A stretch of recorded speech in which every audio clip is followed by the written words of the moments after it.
Começa agora, Café com Política. Uma realização 96 FM e Jornal da Cidade.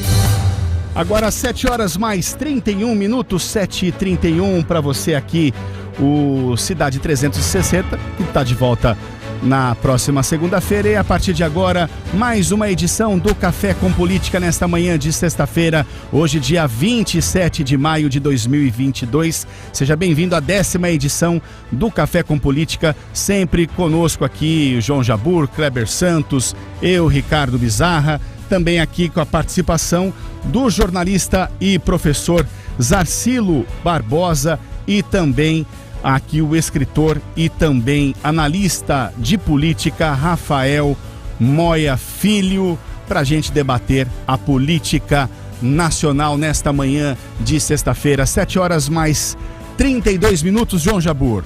É isso mesmo, com o Ricardo Cafeu, aliás, o Reinaldo Cafeu na audiência. Na audiência, né? exatamente. Certamente, onde ele estiver, ele está nos ouvindo e fiscalizando. Aí vamos fazer tudo certinho por aqui. Vamos já começar com um bom dia do Zarsilo Barbosa. Zarsilo, bom dia, meu mestre e professor. Que prazer revê-lo aqui, viu, Zarsilo? A gente vai ficando velho e vira mestre, não? Mas sempre foi, prazer, viu? Sempre foi. É um prazer muito grande aqui estar com pessoas tão amigas e que eu admiro tanto, né? Portanto, agradeço a oportunidade e o convite e um bom dia a todos da 96 FM. Satisfação também em receber o analista de política e escritor Rafael Moya Filho. Rafael, bom dia. Bom dia, o prazer é todo meu. É um prazer enorme estar dividindo essa bancada. E um grande abraço a todos os nossos ouvintes que estão nos acompanhando.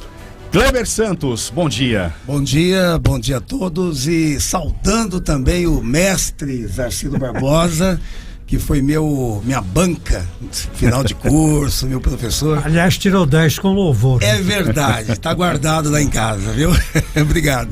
Muito bem, 7 horas mais 33 minutos, começando essa edição do Café com Política, para falar de pesquisa. E vamos começar aqui apimentando o nosso debate, porque a pesquisa da CNN Real Time Big Data para as eleições presidenciais de 2022, divulgada em primeira, na última quarta-feira, traz o ex-presidente Lula com 40% das intenções de voto no primeiro turno, seguindo pelo presidente Bolsonaro com 32% e Ciro Gomes com 9%. Depois aparecem André Janones do Avante e Simone Tebet do MDB com 2% e o Luciano Bivar do União Brasil com 1%. Jabur.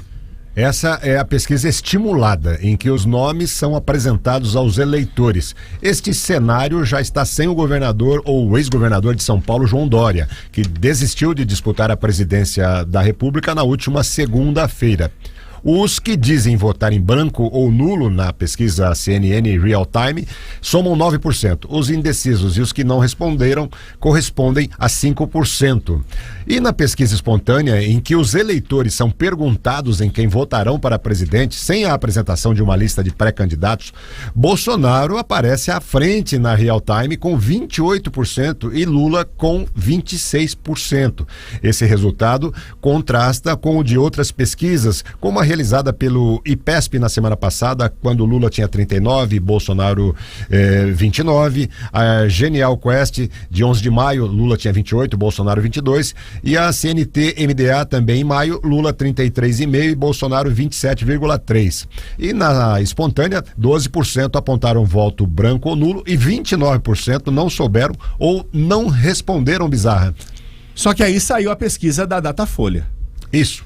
Nós temos aqui os números da estimulada e da espontânea também. Olha, a estimulada de intenções de voto: Lula 48%, Bolsonaro 27%, Ciro Gomes 7%, André Janones 2%, Simone Tebet também 2%, Vera Lúcia 1% e o Pablo Marçal 1%. Os demais pré-candidatos não pontuaram, brancos ou nulos 7% e não sabem em quem votar 4%. Lula venceria no primeiro turno se a eleição fosse hoje, pois se forem computados, apenas os votos válidos, Lula teria então 54% dos votos válidos contra 30% de Bolsonaro. O Datafolha também mostra a liderança de Lula na pesquisa espontânea, quando não são citados os nomes dos candidatos. O ex-presidente aparece com 38% contra 22% de Bolsonaro. Os que dizem indecisos somam 29%, Jabur. Só lembrando que no levantamento anterior, divulgado em março, dia 24, Lula tinha 43% e Bolsonaro 26%. Agora, a grande questão é a diferença dos números, né? A princípio, nós temos que ponderar sobre isso. Não é uma novidade, né? As pesquisas divergirem entre elas, mas quem entende bastante de pesquisa é o Kleber Santos, que poderia nos dizer a sua opinião sobre isso. Kleber, é natural que aconteça isso? Isso pode sugerir alguma outra coisa? Pode levantar suspeitas e etc, etc. É aquela velha discussão sobre pesquisa, né? Pode surgir diversas interpretações aí, né, João? Mas é uma diferença considerável, sim. A espontânea, principalmente, né? Muito, muito sim, né? Aqui tem que olhar aí questão de... A discussão sempre é metodologia, onde foi captada essas entrevistas, se ambas foram por telefone, ou se uma é por telefone, a outra presencial, né? Então, assim, existem vários itens, mas é uma situação bastante... que tem sido muito usual, está acontecendo bastante essa questão aí dessas mudanças tão discrepantes. É uma preocupação, de certa forma, também. Agora, a questão da metodologia, que é fundamental, né? Tem que ver como é que foi feita essa... Porque pesquisa, teoricamente, não poderia ter erro. O que é pesquisa, na verdade? É como se fosse um caldeirão de sopa.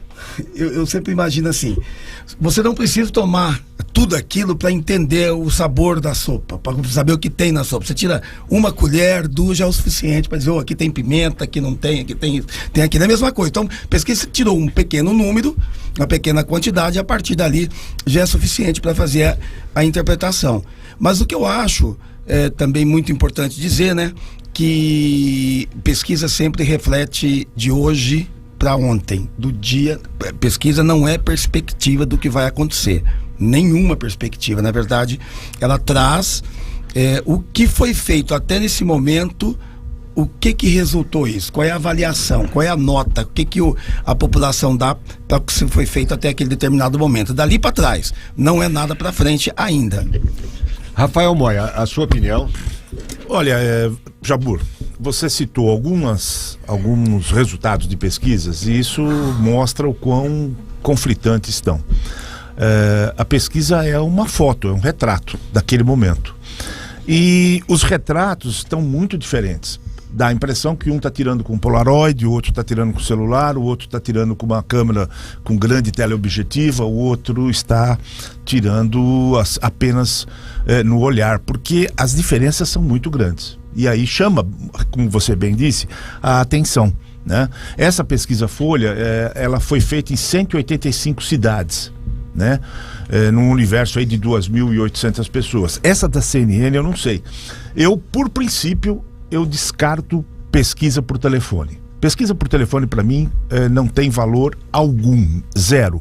Pesquisa é aquela que é feita em loco, nas cidades, no maior número de cidades do nosso território, que é imenso, e também isso traz uma dificuldade, porque o que pensa o morador do Centro-Oeste não é necessariamente o que pensa o morador do Sul, e assim por diante. Então, a pesquisa tem que ser abrangente. Se ela não for abrangente também, esse retrato vai sair meio ofuscado, não vai sair aquela foto nítida que nós queremos, né?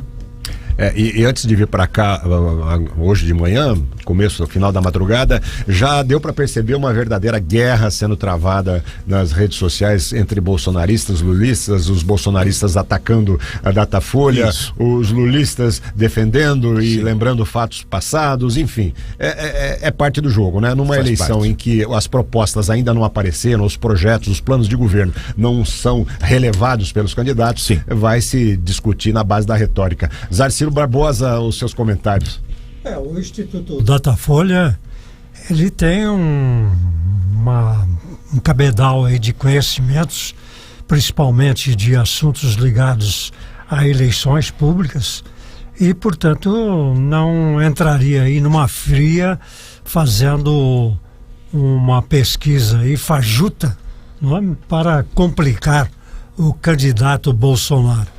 Portanto, nós estamos aí há 4 meses da eleição, não é? Eu concordo que a pesquisa é sempre um retrato do momento, mas há 4 meses da eleição é improvável que os candidatos vão demonstrar uma feição mais envelhecida ou mais juvenescida, né, dentro desses 4 meses. Portanto, a curiosidade que fica é que nós não estamos mais na disputa do primeiro turno.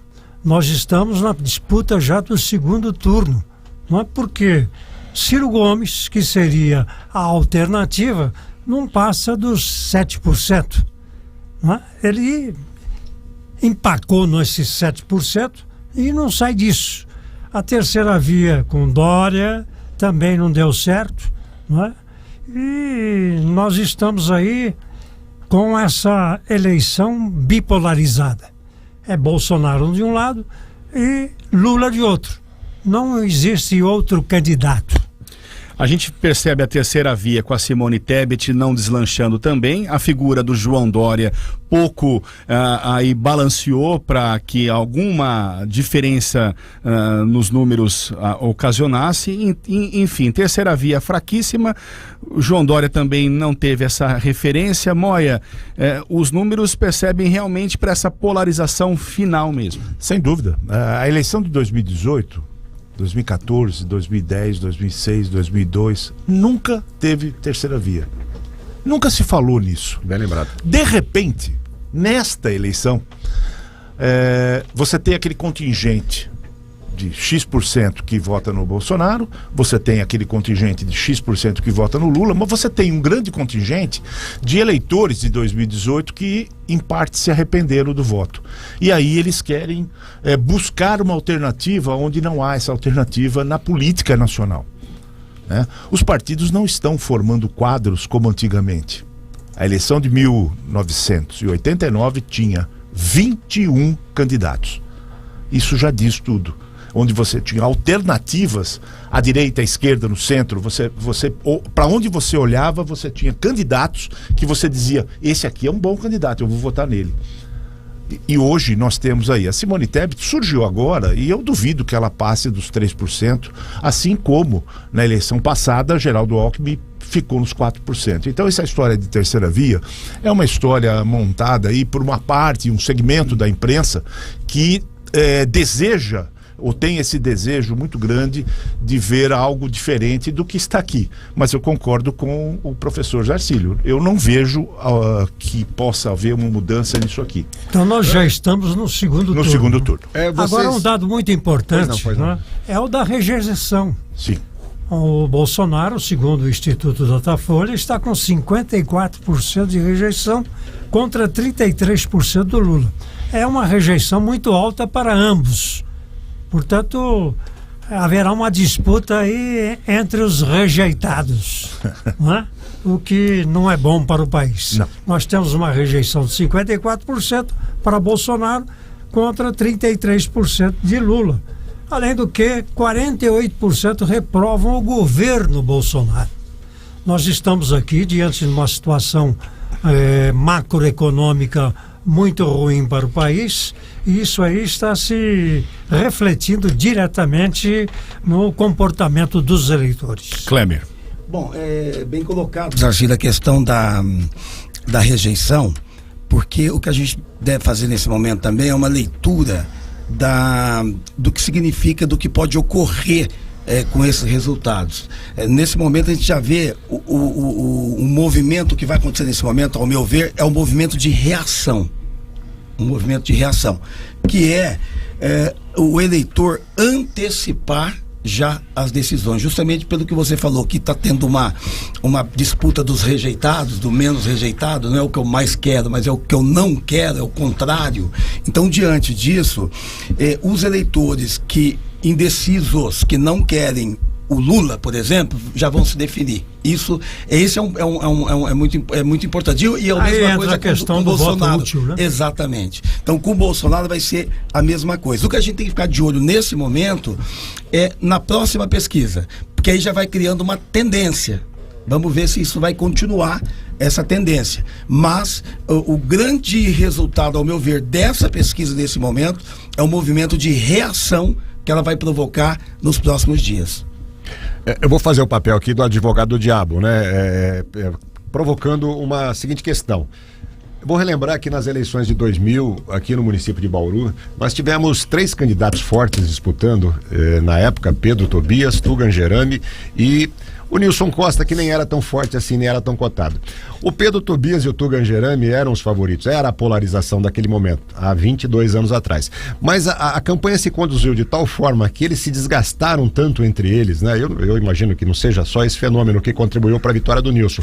Mas o desgaste ressaltou-se muito naquela eleição. Um atacando demais o outro, o eleitor se cansou, o eleitor ficou aborrecido com essa polarização e acabou direcionando o voto no bom velhinho, no Nilson Costa, saudoso Nilson Costa, né? O símbolo era uma tartaruga. Agora, é verdade. Mesmo assim ganhou a eleição. Agora, voltando para 2022, será que não pode ocorrer um fenômeno parecido também? Nós estamos há 4 meses da eleição, como o ZB falou, não temos discussão de país, de projeto para o futuro, temos apenas provocação daqui, ali e discussão de fatos periféricos por um e por outro candidato. Vocês acreditam que possa haver ainda algum fenômeno parecido do eleitor se cansar? A gente já viu em outras eleições também, se cansar da polarização, do discurso tanto de um quanto de outro e buscar uma alternativa, ainda que os nomes que estejam aí, como vocês já disseram, não demonstrem força, tônus muscular para uma arrancada final. O que é que vocês acham disso, Rafael? Essa alternativa não existe, viu, Jabur?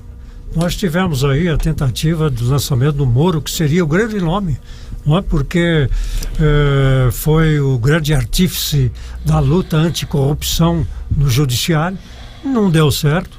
Nós tivemos aí também a tentativa do Dória, não é? Que acabou em nada, e a Simone Tebet está com 2%.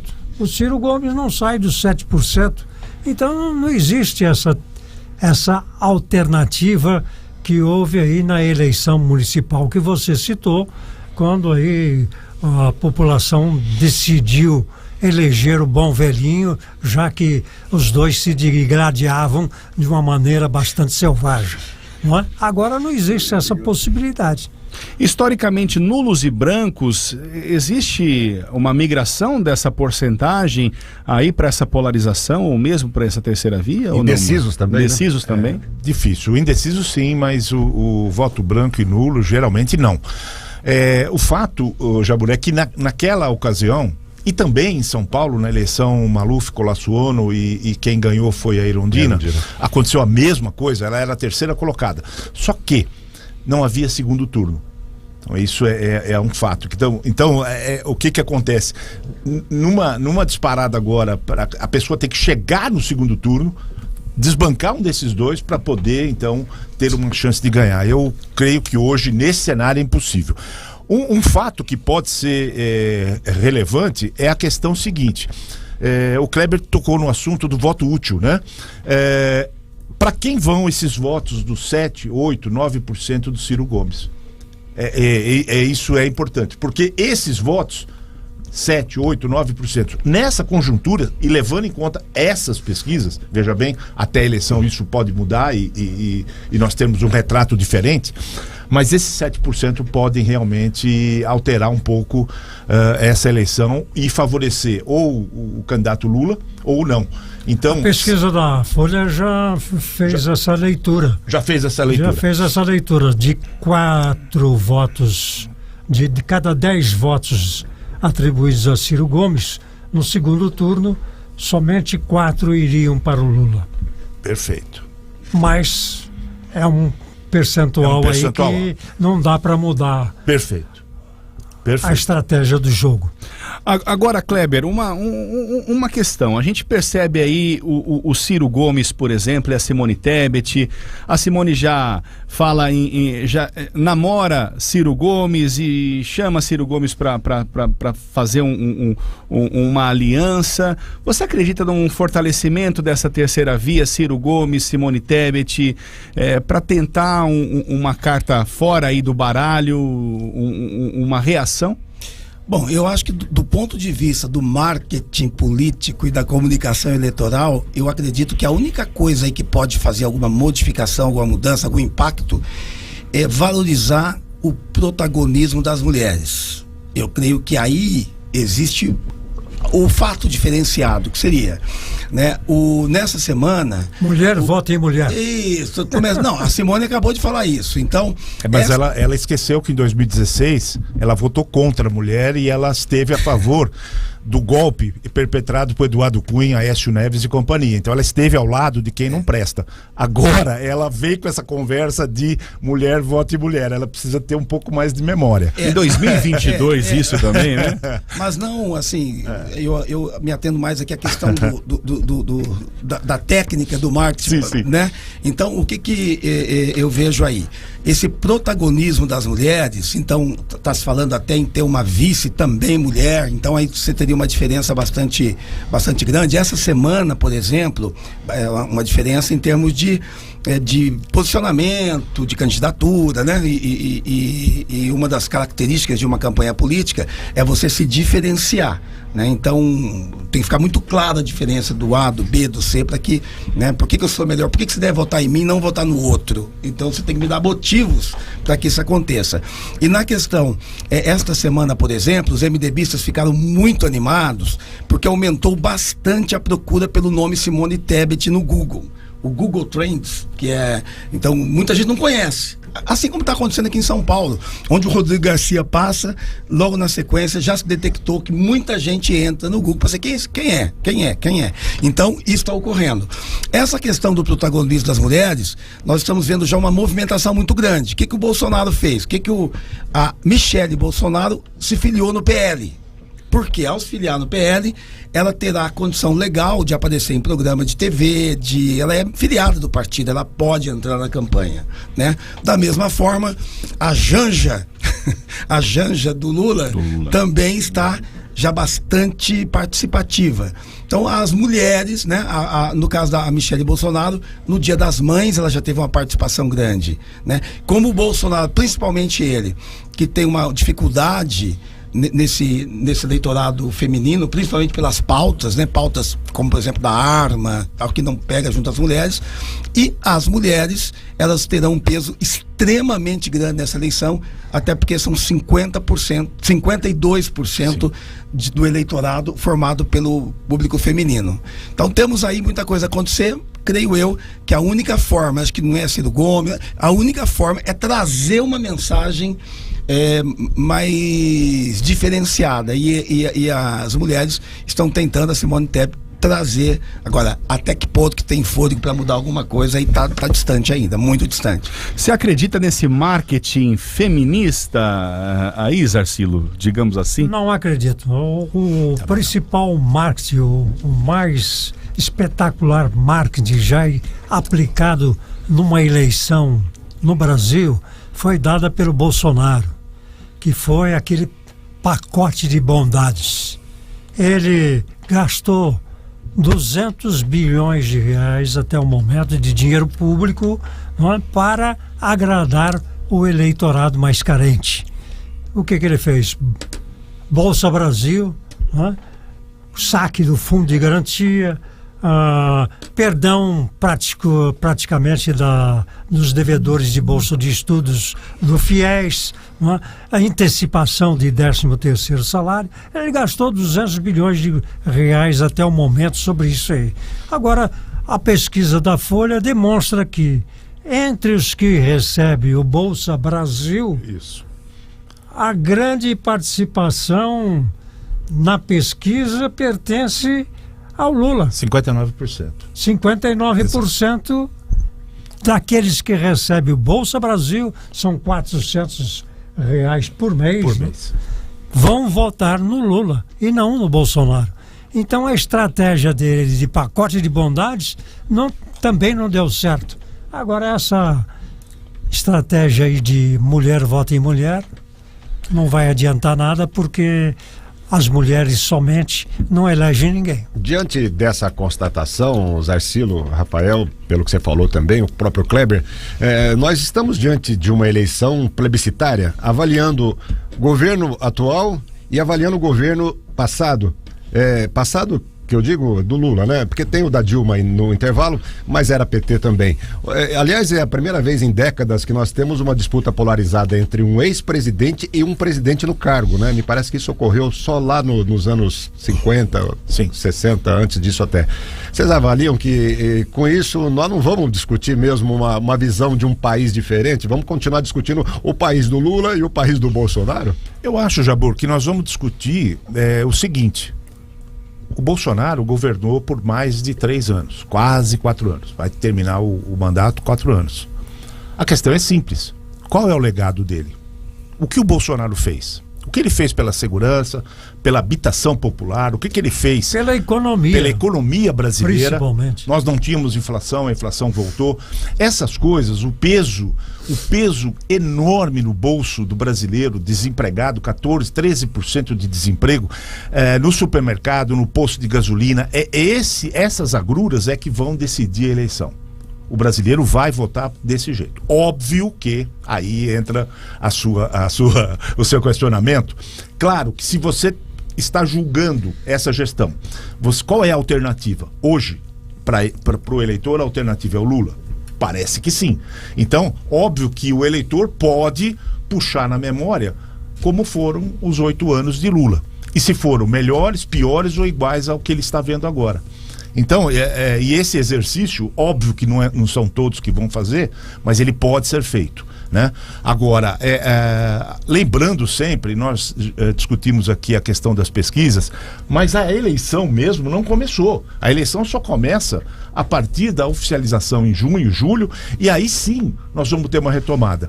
Eu espero que nós tenhamos debates, porque me parece que Jair Bolsonaro não irá aos debates novamente. E o Lula propôs, me parece que 2 ou 3 debates apenas. Sim, o ideal seria que a gente pudesse ver a Simone Tebet, o Ciro Gomes, todos esses candidatos discutir no país. E aí sim, no debate seria o momento exato de nós avaliarmos essa discussão desses candidatos em relação a quais são suas propostas para a economia, para a segurança, enfim, para o desenvolvimento do país. Agora, se não houver debates novamente, aí a coisa fica perdida, porque a análise da gestão vai estar. Em 2018 não havia isso. O presidente não vai era o haver Temer, debates, porque ficaríamos aí numa acusação, né, de corrupção entre um e outro, e daria tudo num grande vexame. Acho que se o Procurador-Geral da República já levantou diante das câmeras de televisão para dar um sopapo, né, no seu colega, né, de mesa do Conselho de Magistratura, Conselho Nacional de Procuradores da República, imagine agora, sim, dentro do debate de presidente, um acusando o outro de corrupto. Apenas para passar a bola para o Kleber também, ainda na esteira dessa discussão da primeira meia hora. Ô Kleber, você como especialista em marketing eleitoral, em eleição, estratégia, o que é que você pode vislumbrar com base na sua experiência que vem por aí? Quais serão os temas marcantes, ou quais serão aquelas teclas que os candidatos vão fazer questão de bater em relação ao outro, né? Ninguém vai falar de si próprio, dos seus defeitos. É verdade. Bom, eu acredito assim, que como já está sendo dito aqui pela bancada, a questão do Lula vai ser trazer a comparação de governos, né? E isso já tem sido feito nos últimos dias, e eu vejo também isso refletido já em resultado de algumas pesquisas, trazendo essa comparação. Olha, você via melhor aqui ou lá, como as pessoas têm a visão da vida dela, é a realidade dela que acaba definindo, principalmente dos mais simples, dos mais pobres, eles definem como é que tá. Cheguei aqui no mercado, meu dinheiro tá mais curto, tô comprando menos, então lá era melhor. E às vezes ele nem lembra tanto, com tanto detalhe, mas ele já faz essa ligação e tem alguém dizendo que era assim e acaba às vezes até pegando. Por outro lado, eu vejo do lado do Bolsonaro, ou de quem seja o opositor aí do outro lado, tanto agora no primeiro turno, como também depois, a questão que vai vir à tona, não vejo assim, do ponto de vista de marketing, quer deixar bem claro, o que vai vir pra tela é camburão, é dinheiro na cueca, tudo aquilo que aconteceu com o PT vai vir com tudo, eu não tenho dúvida, viu, João? Porque vai recordar a corrupção. E mesmo que nesse momento não seja, a pauta esteja na economia e não esteja ali na questão moral, na questão da corrupção e tudo, essas imagens vão voltar. Eu acredito que eu creio que a equipe de comunicação do Bolsonaro, além de evidentemente mostrar o que o governo fez em cada área, vai trazer de volta aquelas imagens impactantes, as denúncias, o dinheiro que saiu de Petrobras, vai sair tudo isso vai voltar, eu não tenho nenhuma dúvida. Condenação, uma das questões que eu já vi se movimentando a equipe, trabalhando em cima disso, ouvindo diversos especialistas, juristas para colocar no ar, que a equipe do Bolsonaro vai tentar colocar essa informação, deixar ela bem clara, bem popular, que o Lula não foi inocentado, que ele não é inocente. As condenações, as questões jurídicas dele, houve assim, cancelamentos, houve questões formais e tem que fazer de novo. Vamos lá, vamos investigar de novo, né? Houve formalidade, processos errados, muito erro de processo. Então, mas não houve uma absolvição. Não, foi a decisão final é que foi inocente. Não, isso não foi. Então, isso vai vir à tona bastante. Então, nós teremos aí uma discussão, sim, muito forte. De um lado, alguém trazendo a briga para a economia, que é o caso da equipe do Lula, vamos trazer para a economia, vamos discutir economia. E o Bolsonaro vai dizer, olha, vamos discutir uma outra coisa, dinheiro público, uso do dinheiro público, zelo com dinheiro público. Então eu creio que, como você perguntou, João, o que vai alimentar a propaganda política, eu acredito que vai ser muito por aí. Moia? Vai ser engraçado essa campanha, se for por essa toada, Kleber. Porque quem impõe 100 anos de sigilo, até para a presença dos filhos no Planalto, não pode falar muito. Quem troca 10 delegados da Polícia Federal, porque estes estavam investigando filhos e o governo, não pode falar sobre esse assunto. E com relação à corrupção que sempre houve no Brasil, ela não deixou de existir também, né, Kleber? Então o outro lado também vai trazer coisas de corrupção, como escolas fake no Piauí, tratores que estão sendo dados aí a prefeituras em troca de dinheiro nosso, que poderia estar indo para outras frentes, alimentando a população. Outras questões, como aquela questão terrível do MEC, que aconteceu, é fato, estava lá a presença de pessoas que não eram do segmento, interferindo e intermediando verbas. Quer dizer, tem uma série de coisas que aconteceram nesse governo, a maior parte delas não investigadas. O Procurador-Geral da República, o Aras, de 25 denúncias que chegou de corrupção a ele, 23 ele arquivou. Então, é muito simples dizer que não tem corrupção quando você não tem investigação. Quando a Polícia Federal está acuada, porque se investigar, o delegado é exonerado. Então, é muito complicado. Porém, isso existe. Então, se o assunto for corrupção, eu acho que quem tem telhado de vidro não pode jogar pedra, não, porque vai levar pedrada no seu telhado. A questão é discutir o Brasil, é discutir aquilo que o Kleber falou, o que o brasileiro está podendo ou não se alimentar, o que está chegando na sua mesa e como está chegando.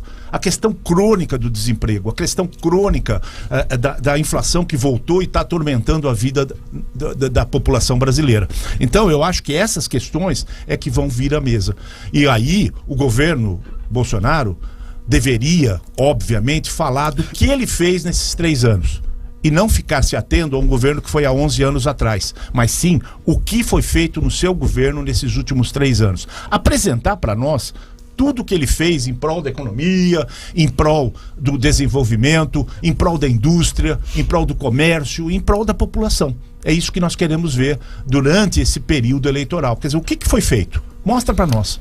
Sarcilo, rapidamente, teremos tempo de discutir o Brasil ou nessa política mais acirrada sobrarão tapas e não teremos beijos, tantos beijos? O Moia, eu dou razão ao Moia quando ele fala que a grande questão que se levanta hoje na discussão política no Brasil, política eleitoral, é a questão da macro e da microeconomia. Nós não estamos mais muito propensos a discutir corrupção, se o Lula é culpado, se o Lula é inocente. Nós estamos agora, nós, povo, não é? Estamos propensos a discutir a questão de se colocar comida na mesa. A dona de casa hoje vai no supermercado e volta horrorizada para casa com os preços que subiram, não é? De uma maneira descontrolada. O problema da inflação, o problema do desemprego, o problema da perda de renda do trabalhador, o problema da falta de acesso a bens elementares, né, como a comida, isso aí é que vai influenciar e vai fazer com que a população eleitora, não é, procure de alguma forma modificar esse status quo vivido pelo Brasil. Muito bem, Jabur. Vamos relembrar, Ricardo e colegas aqui, os fatos da semana. Sempre é bom, né? Ainda dentro da discussão eleitoral, é claro. No pronunciamento na última segunda-feira, o ex-governador de São Paulo, João Dória, do PSDB, anunciou que desistiu da sua pré-candidatura à presidência da República. Um dia depois, a Executiva Nacional do MDB oficializou a pré-candidatura da senadora Simone Tebet à presidência para concorrer em nome de uma possível terceira via, né? Se é que ela vai existir ainda. MDB, PSDB, Cidadania têm um acordo para lançar a candidatura única da chamada terceira via. Na semana passada, uma pesquisa encomendada pelos partidos indicou que a candidatura da MDBista era mais viável do que a do Tucano Dória. Porém, o PSDB ainda não decidiu se vai apoiar a Simone Tebet. Há uma corrente interna no partido que defende o lançamento da candidatura do ex-governador do Rio Grande do Sul, Eduardo Leite. E então em cima dessa notícia, eu pergunto aos colegas aqui, começando pelo Kleber, né, depois passando para os demais, duas coisas. Primeiro, acredita que o PSDB vai apoiar a Simone Tebet, como preconizava o acordo anteriormente firmado, e acredita também que o Eduardo Leite possa ser uma alternativa, possa ser a novidade que ainda não surgiu. Eu sei que a opinião quase que de consenso aqui é de que a terceira via já dificilmente emplaca, que a polarização vai prevalecer, mas é um nome novo, um nome que tem algum potencial. O que é que vocês acham? Começando pelo Kleber. Eu acredito, como já foi dito aqui, que realmente a terceira via é a única... brincadeira. Acho que já foi, né? Eu acho muito difícil. A questão, sim, é a única, como nós discutimos aqui, que ainda teria um pouco de discurso, tal, seria a mulher, a Simone Tebet, vamos dizer. O restante, eu acho que já foi, né? Acho muito sem condição do João. E o PSDB fecha com o MDB, com a Simone ou não? Então, aí existe muita resistência lá dentro, né? Então você tem um lado do MDB muito fechado, muito com Bolsonaro, tem um outro lado com o Lula, e tem também a questão de que existe uma perspectiva de que, principalmente, por exemplo, em relação ao Aécio, o PSDB, o que ele tem dito bastante? Que nunca caminhou com o MDB, enfim, ele está liderando ali um movimento forte internamente. Então tá dando uma briga complicada, mas o PSDB, pelo que a gente percebe nesse momento, está saindo muito menor. Ele não é mais aquele, eu acredito que após essa eleição, o PSDB vai ocupar um outro espaço do país. É totalmente irrelevante se o PSDB vai apoiar essa terceira via ou não, se vai apoiar a Simone Tebet, totalmente irrelevante nessa altura dos acontecimentos. O Dória, foi vítima da sua própria vaidade. Ele foi levado pelo Alckmin para ser prefeito de São Paulo, depois traiu o seu padrinho Geraldo Alckmin, deixou de ser prefeito para ser governador de São Paulo e agora deixou de ser governador querendo ser presidente da República. É muita coisa, não é uma pessoa só. Queimou etapa. Não é um Jânio Quadros. O Jânio Quadros que conseguiu uma ascensão indo de vereador da Câmara Municipal de São Paulo, não é? E chegou à presidência da República. Sim. Mas foi um único fato ocorrido eleitoralmente aqui no Brasil. E o Dória, então, não só sucumbiu na sua pretensão descabida, como também fez implodir o próprio partido, o PSDB. Nem o Tasso Gereissati quer ser vice da Simone Tebet. Ele já declarou que nessa altura dos acontecimentos, né, com 80 anos de idade, ele não vai agora mais entrar numa aventura desse tipo para ser vice. Né? Muito ele bem. já fui muito mais dentro da política nacional. Tá certo, Zarcilo Barbosa, Rafael Moya Filho, também Kleber Santos, João Jabur. A gente está discutindo aqui no Café com Política. Um outro tema que a gente vai abordar agora é o perfil do eleitorado brasileiro, viu, gente? Que tem mudado nos últimos anos com um aumento no número de idosos, mulheres e pessoas com nível superior. Os eleitores com 60 anos ou mais já somam mais de 30 milhões, aí 20,4% do eleitorado neste ano. É uma fatia maior do que nas eleições passadas, quando chegavam a 18,8%. Há 20 anos, os idosos representavam apenas 13,2%. Até março deste ano, a Justiça Eleitoral registrou mais de 148 milhões de eleitores, um crescimento de quase 30% em 20 anos. E essa faixa etária foi alvo até de fake news recentemente. Circulou pelas redes sociais a informação falsa de que os títulos eleitorais de quem tem mais de 70 anos estaria cancelado, o que foi desmentido, né? E essa mudança reflete a transformação demográfica do próprio país como um todo e tem impactos diretos nos rumos da política nacional no curto, médio e longo prazo. E a gente quer saber então aqui dos nossos convidados sobre esses eleitores, né? Essa parcela que muitas vezes é esquecida até pelos próprios candidatos. Rafael. É salutar que nós tenhamos esse acréscimo, né? E reflete o momento que vive o Brasil. Ou seja, o Brasil é um país gigante que está envelhecendo, né? Ou seja, há 30, 40 anos atrás a gente nem sonhava com esse tipo de situação, com esse montante de mais de 30 milhões de brasileiros acima de 60 anos. Hoje é uma realidade. Eu penso que para a eleição, o que vai decidir não são os idosos, nem são os jovens que acabaram de tirar título e nem são aqueles intermediários que estão entre 20, 21 anos e 58 anos, 59 anos. Na minha opinião, o que vai decidir a eleição é o que vem acontecendo no Brasil nas últimas eleições. O contingente gigantesco, superior à população do Canadá, que deixa de votar.